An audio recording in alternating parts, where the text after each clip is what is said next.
G'day and welcome to the Grow a Small Business Podcast. I'm your host, Troy Truen. Each week, we speak with an owner who has grown a business with 5 to 30 team members to something bigger.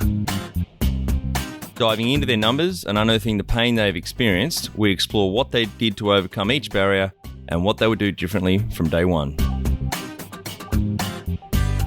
Let's get into it. Welcome everyone. Today I'm interviewing Chelsea Husum from American GPR Coring based in Denver, United States. Thanks for your time today, Chelsea. Yeah, thanks for having me. Let's start with how we know each other. Mary from ClickX put us in touch a few months ago. Yep. Tell our audience a bit about your business, what it does, and how it makes money. You've got a few businesses. I do. So I own a construction company in Denver. So we do concrete scanning and core drilling. So it's cutting circular holes in concrete. So mainly I'm working in commercial construction with electrical or mechanical companies. So that's my quote day job, and I own and operate that company. And then just wrote my first book, which came out a few weeks ago. So that's exciting as well. And then I'm also speaking on more stages and things like that. And this year I want to start a podcast. So that's on my next to-do list when I find some free time. Great. Yeah, podcasts are huge at the moment. Something like, I think it's 6 times the content is consumed on podcasts compared to audiobooks at the moment. So, and ironically, Australians are the highest consumers of podcasts. So 40% of anyone aged over 13 listens to one episode a week, and 10% over 6 or 7 a week. Wow. Yeah, because you could do it when you're folding the laundry, you're putting the dishes away. It's so much easier to consume, right? It is, absolutely, yeah. Mm-hmm. And tell the audience a bit about your book. How does it help people? What is it focusing in on? Yeah. So it's called Real Vibes Only, Unapologetic Confessions of a Hot Mess Mompreneur. So it ended up being just a bunch of short stories from my life of things that I've overcome and gone through, and really just hoping to inspire people. We've all gone through hard times, every single person, right? And when we're in it, we feel like it's going to break us, and it's hard to have hope and get through it, right? So I'm hoping to inspire people to feel not alone, and that they can see some hope in some of the things I've gone through, but also just really, I tried to share real vulnerable stories of just, this is me. I'm not perfect. Why are we trying to be perfect? Let's just connect and be seen and actually be real with each other. And that makes our connection so much deeper and more authentic, right? So hopefully I've had a lot of messages, which is the coolest thing about it, is people saying, oh my God, I feel all this pressure to be perfect, and I've been feeling all these things, and I always feel alone, but you said exactly what I was thinking, so that's been the coolest part of it. Yeah, that's good. Yeah. Cut through the bullshit, and exactly, especially this day and age in marketing in particular, authenticity is so important. Oh, totally.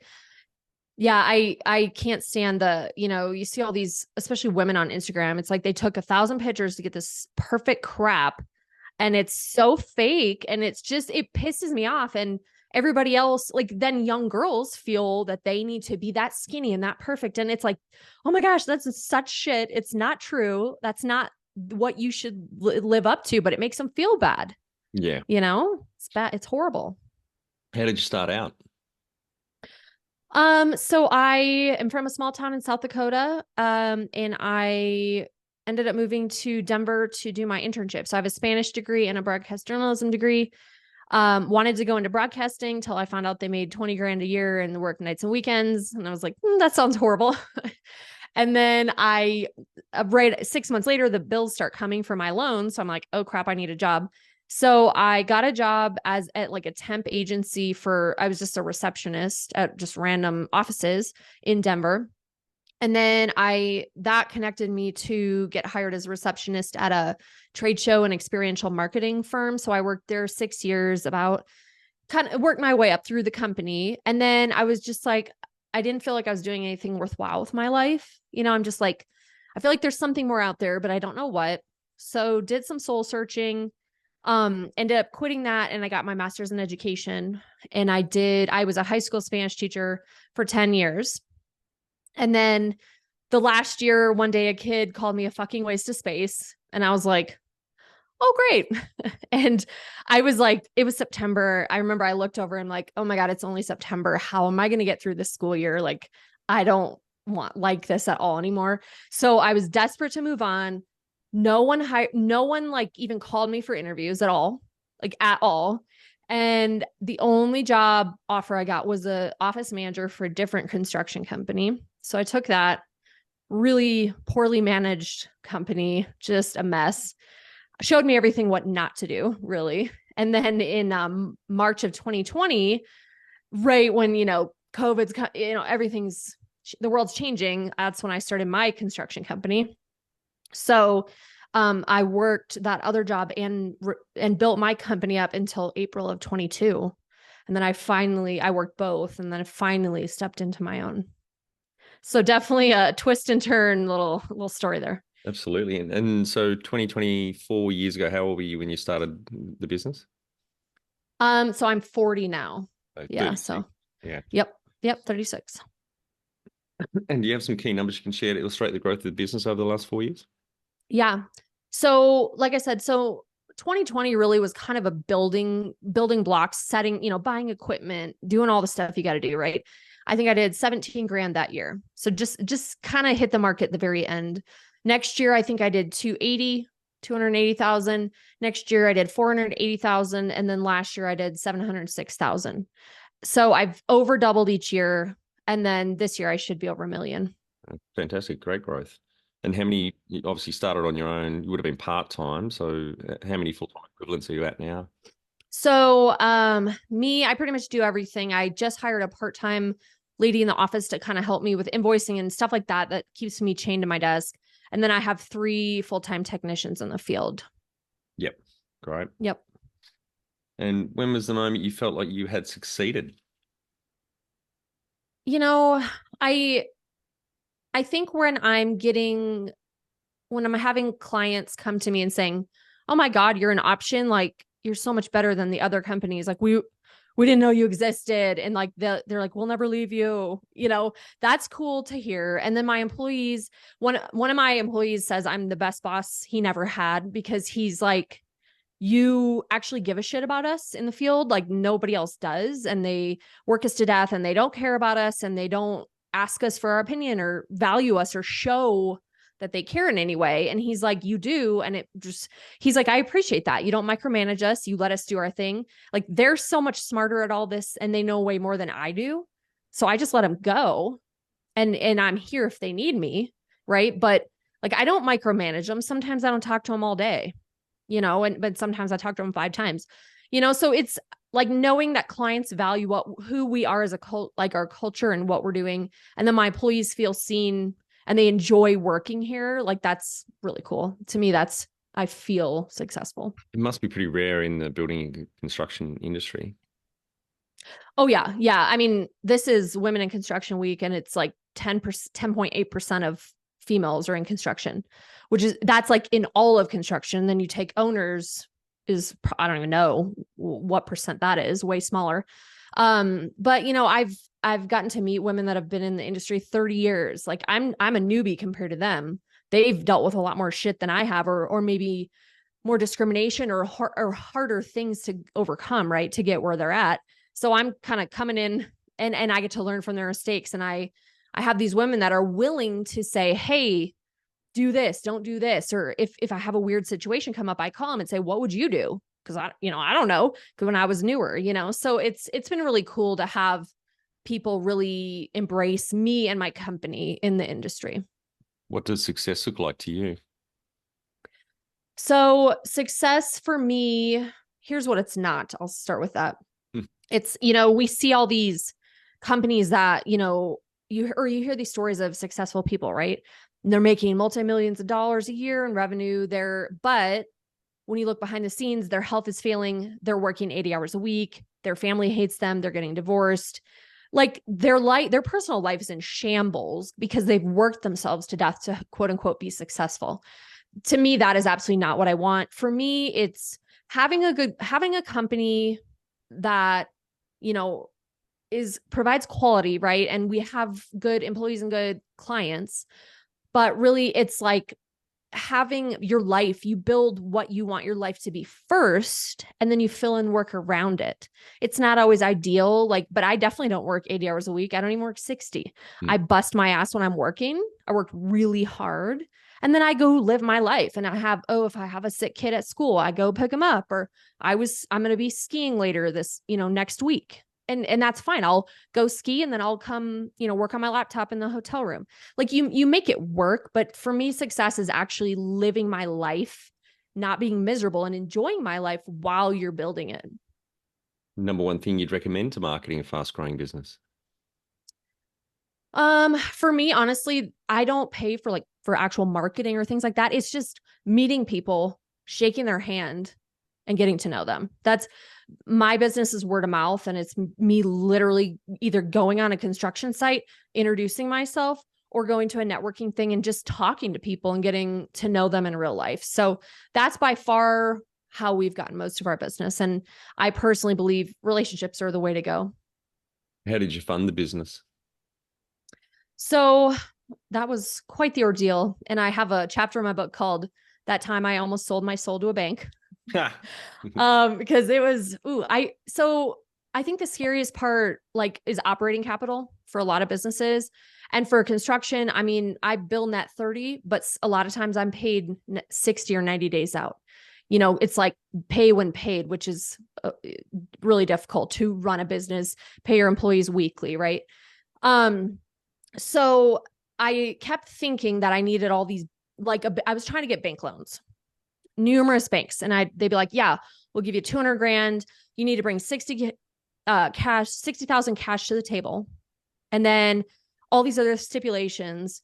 And I'm like, well, if I had that 60 grand cash, why would I just would use that, I don't even want it.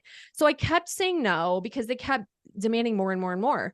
Well, the last one, I'm so glad. I was just like, what the hell am I doing? It was hey, okay, we'll give you 250 grand. You have to put 50 grand cash sitting in the bank, not touch it. You have to bring all your personal investments to us, your personal banking to us, your company banking to us, and move all your personal investments over and all this other crap. But the worst part and I almost signed this. Thank God I didn't. But the worst part was they wanted me to sign a letter. And this was still when I was working that other job, that I had to work that other job until my company showed 6 months consecutive of 15 grand or more profit. Right. Think about this. A brand new startup company, how most companies don't make profits for years, potentially. Yep. And 6 months consecutive. So I literally could have still been working. I would have signed my life over to them and potentially still been working that other job, which is insane to me. Yeah. So eventually what I said, it kept getting delayed and delayed. And it was like God saying, what are you doing? Don't even think of signing this. Right. And so one night that morning I woke up, I'm like, okay, well, we have all this equity in our house. I'm just going to go to the bank and get a HELOC, and it's my money. I don't have to answer to anyone, and I can do whatever the hell I want. And that's what I did. So much easier. Husband was okay with that? Yep. He's like, okay, do it. He lets me do whatever I want. He's like, yeah, here she goes again. Yeah, that's great. If you were to start up today with plenty of funding, would you go into your industry? I never would have thought I would end up in construction, but now knowing what I know, yes, I would. I kind of just stumbled here, but I love it. I love it so much. Can you outline the most stressful point in your small business growth journey so our audience can learn from it? Yeah, I mean, I would say it's honestly the cash flow. I mean, it's hard to, for example, my insurance is $65,000 a year, that alone. But and funny, quick story, side note, I had lunch. I met this friend for lunch. She owns a restoration company. She has 200 employees. And that was the day I was going to renew my insurance. And I was kind of all pissy about oh my God, it's so expensive. Right. So I sit down and I'm complaining, and she's like, oh honey, mine's $450,000 a year. I'm like, okay, I guess I'm going to shut up. Mine's nothing compared to yours, but it is really expensive. And then, and then a piece of equipment breaks, and that's a couple thousand, and then this breaks, and then that happens. It's at the beginning that was stressful because I pay my employees weekly. I pay them 40 hours a week, whether they're working or not, because being a new company, I need really good people at what we do, because if they aren't safe, people could die. Yep. It's so serious. I need people that are really good at what they do. So I have to pay them more, and I pay them a consistent living because they obviously need this, or they would have quit a long time ago. So early on, I had to go keep pulling money out, for each week for payroll, things like that. And now the company just has generated money and we're trucking along. Right. But it's my stepdad. He owned a flooring store, and he called it the Thursday night miracle. Like, oh my God, I got a check. Now I can make payroll tomorrow, before direct deposit, and I'm like, I get it. The stress is real of operating capital. It really is. What area in business do you feel you've had to work on the most to add the greatest value? Well, I feel the greatest value comes from connecting with people, which I feel like I'm good at. But for me, I never owned and operated a business. I had worked at a different construction company, but there was a huge learning curve of things like that. So that was, in order to talk about this in an educated way. Like, I remember when I first started out, people would call me and I'd be like all nervous, like, oh my God, what are they going to ask me? Because I was just kind of learning. Now I could talk about it in my sleep. So I know what to ask, the questions to ask when a client calls, and I'm offering more value because I actually get the scope of what we're doing so much deeper. What have you enjoyed the least about managing fast growth? It's hard to manage people. It really is. I mean, I'm a really hard worker. And so I guess sometimes I just assume like everyone works like I do. And the team I have now truly does. They are amazing. But, there's still things that happen. People get upset about something, or they're sick, and, they tell you an hour after they're supposed to be on site or whatever. It's like, okay, like that doesn't work. So just managing people is difficult, in general. And I know it could be a lot worse. So the team I have now, luckily, like we're all pretty solid, but yeah, it's been a learning curve with that. What do you love most about growing a small business? I think just the pride I have in it. It's like, I know the work I've put in. I know literally everything I've done to get it to this point, the blood, sweat, and tears behind it. I know it in and out. And so that's just cool to me to see actually people are responding, and, the employees like working for me, and we have this good thing going. So that's by far just the coolest thing, to know how hard I've worked, but it's actually been paying off. What has been the biggest mindset shift for you in your small business growth journey? Lately, I think that, before I used to feel like, oh my gosh, if I miss one call, it's like the end of the world, right? Or I have to be like available every second of the day. And now I've realized that while I am pretty available during working business hours, I'll get back to people. If I miss 2 phone calls and it takes me an hour or 2 to respond, it's going to be okay. So it's like giving myself the grace to be like, chill out a little bit. It's going to be fine. You're going to schedule them. You're going to answer their questions, but like, you don't need to freak out if you're doing something. If you're in the middle of something, it's just do that, be there, be present, and you'll go back to it. The number one habit you think a small business owner needs to develop and maintain? I think I would say like self-care, or creating your boundaries or your non-negotiables. Like for me, I go to bed super early. I'm like an 85-year-old boring grandma. I'm in bed by 9 and probably passed out by then. Like, I use my 7-year-old son. I'm like, oh, it's time to go to bed. And then it's 8:30 and I'm like, let's pass out. Cause I'm exhausted at that point. And I get up at 5:30. I go to the gym first thing because my phone starts ringing, construction hours, 7 a.m. Like sometimes before that, to be honest, but that is something I need to do to start my day off. Right. And then I get outside, I walk my dog, I get in the sunshine, I, eat healthier. It's really your habits. Like, you have to figure out what to do to make yourself feel good to perform at the level we need to perform, right? Like, we all have so many demands, but like, if you feel like shit and you drank 20 margaritas last night, like, I don't have time to be hungover. I just don't. Like, yeah. I just can't deal with that. And then I'm cranky, and then I'm like, oh my God, hating my life, So I've just finally said, okay, what do I need to feel good? And I need to do that. That's by far my priority. Do you find it difficult to define and execute a clear strategy for your small business? Does your team support your strategy? You know you are ready to create the right environment to boost your team's performance. Our 90-day business transformation program is designed for small business owners like you, with 5 to 30 team members who are ready for growth. Every day you'll receive a short email with a handful of growth actions. You'll invest 30 minutes each week in your one-on-one coaching session, tackling your specific growth challenges with one of our experienced growth guides, business owners themselves. Boost your confidence, your team's performance, and grow your small business with ease with our business transformation program at growsmallbusiness.com. Can you talk to how you've added people to the team, some wins, mistakes, and advice for those listening? So it's really hard to hire people. And I feel like if you're like me, like even before COVID was rough, COVID was a hot mess. And then now like there's all these closet millionaires apparently that no one needs to work. I don't get it, but like, where are these people? So it's so difficult to hire people, especially in Denver in construction. I would post jobs. I'd be like, do the interviews. Okay, you're starting tomorrow. And then they don't show up. I'm like, oh my God, why?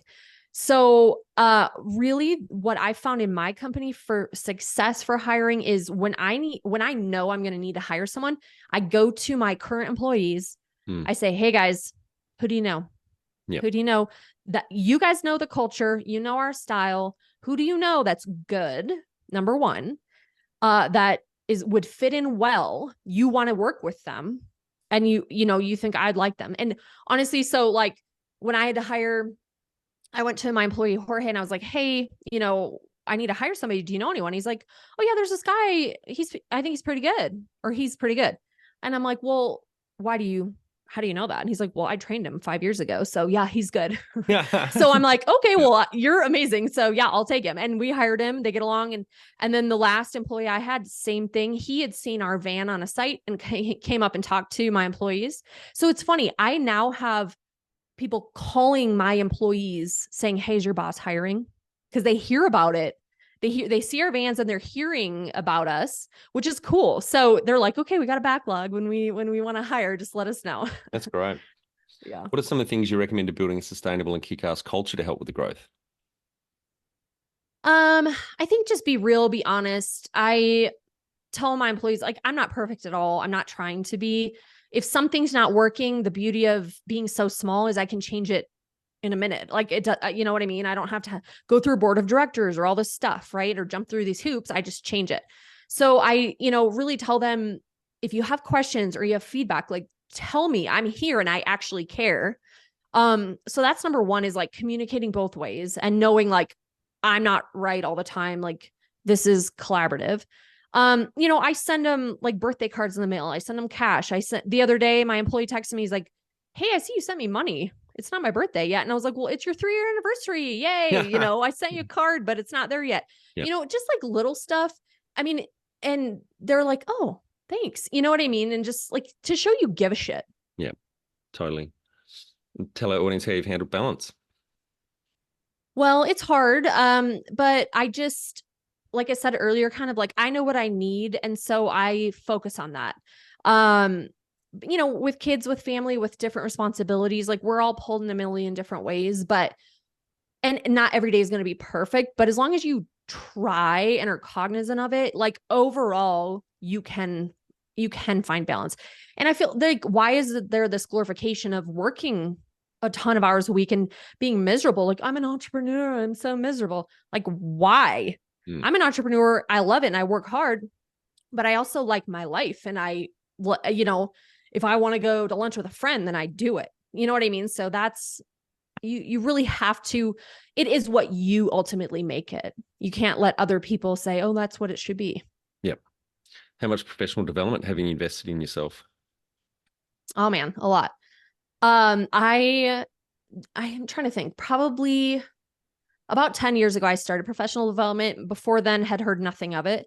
And it's changed my life by far. And I'm pretty obsessed with it now, to be honest. I lately, especially this last year, I would say I surround myself with people that are really successful, inspiring, positive people doing what I want to do well. So I can learn from them. I can grow and these are people that they take my hand and bring me along with them. It's not like, oh, I'm better than you and whatever. It's like they're an equal and they see me as an equal, right? And they want to invest their time and energy into me and into growing and learning. So I think that is so important. And if you're a business owner and you're not doing that, I think you're doing yourself a huge disservice, honestly. Yeah. No, I agree. So were they mentors or coaches or both you've had along the way? Both, I would say. Yeah. And some have been in construction, some like mentors, maybe more, and like coaches have been more maybe personal, or maybe they're like really well-known speakers or authors or things like that, or podcasters. That's kind of my passion stuff over here. Right. But it's also stuff I love and I want to learn and grow, and that will all benefit me at my construction company too, really. So it's I kind of go where I feel inspired and what I need at the time. But yeah, I've definitely invested in all those. It sounds like you don't have a board of directors or advisors either. Nope. Just all me. right, Chelsea, we're on our final 5 questions. What do you think is the hardest thing in growing a small business? Oh, setting boundaries and time management. Favorite business book which has helped you the most? A long time ago, I read The Success Principles by Jack Canfield, and I love that thing. It's just like good for business life, but oh man, I read through that very quickly. I loved it. Any great podcasts or online learning tools you use for your own professional development? I love, I'm working with them this year, but Chris and Lori Harder, they are really, really great. Both entrepreneurs in all kinds of different things, but very inspiring, very real, show the good, bad, and the ugly of being an entrepreneur. One tool you'd recommend to help grow a small business? Well, it's not necessarily a tool, but I would say like delegate. For example, I'm not an accountant, so I hire a CPA, things like that. A tool is like, if you don't know how to do it, hire an expert to do it. Finally, my favorite question. What would you tell yourself on day one of starting out 4 years ago? I would say, keep your head up. You got this. It's whatever you go through is going to be worth it. Great. Thanks so much for your time today, Chelsea. Really enjoyed our chat, and congratulations to you and the team on the growth over the last 4 years, starting out on your own part-time up to now around 5 full-time equivalent and doubling top line every year. And it sounds like you're building a great business and a great culture there, and having, potential new team members approaching the business is one great indicator. So well done. Thank you so much. That's it. Thanks for listening. Please leave a review in iTunes or whatever platform you listen to us on. It means more small business owners will find our cast and help people with their business growth journey.